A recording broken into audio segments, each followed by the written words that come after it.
In today's tutorial on the chemistry of medicinal drugs, we will have a look at Novocaine and Lidocaine, both truly blessings of mankind, since they are used for local anesthesia by dentists. Novocaine was invented in 1904 and came to the market 1 year later. Lidocaine is in use since 1947. Both have very similar structures, a dimethyl amino group, then a central polar functionality, here an ester, here in carboxylic amide, and then both have an aromatic system attached. And both are blocking sodium channels. So let us have a look for the retrosynthetic analysis of Novocaine. The first step, we are searching for a strategic bond, and here right in the center we have this ester bond. Let us break that, retrosynthesis arrow, and then we have the two fragments.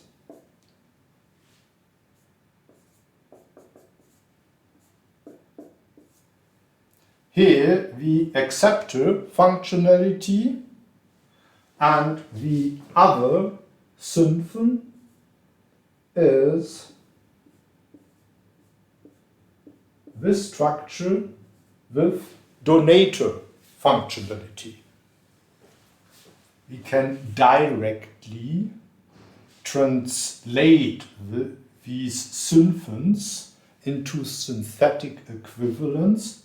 Well, let us add an X here for a leaving group, and well, here we can just say let's start from the alcohol. We might deprotonate it, or maybe the nucleophilicity of the alcohol is already sufficient. One synthesis that is technically implied, well, with X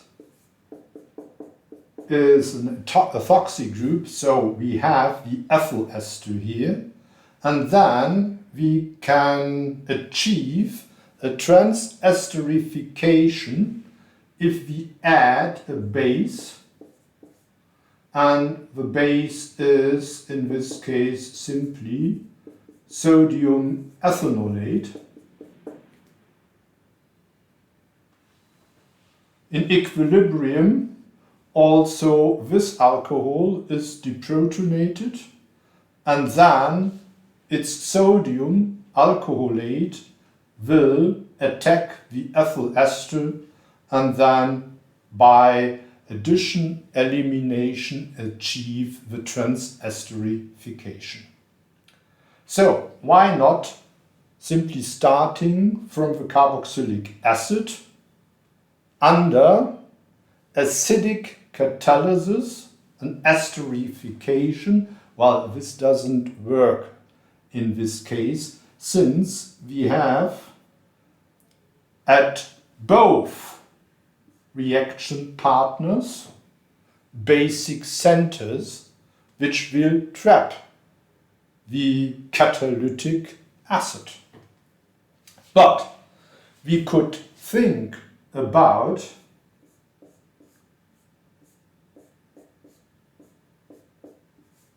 applying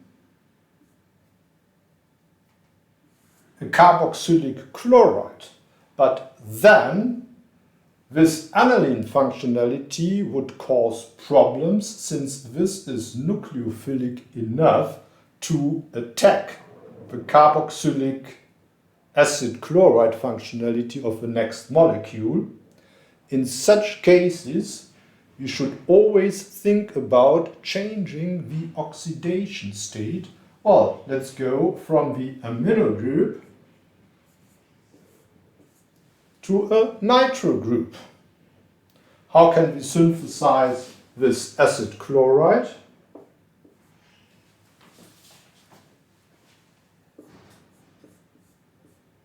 Of course, from the carboxylic acid,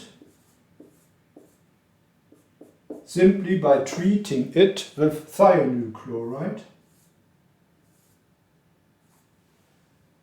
And then, well, where do we get this para-nitrobenzoic acid from? Not by direct nitration, since benzoic acid is nitrated in meta position, therefore again changing the oxidation state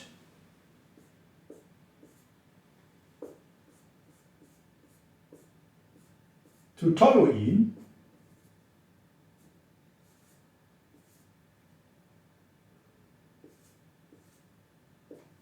so that means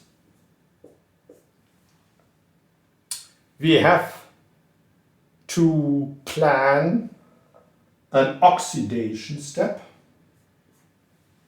here, and toluene indeed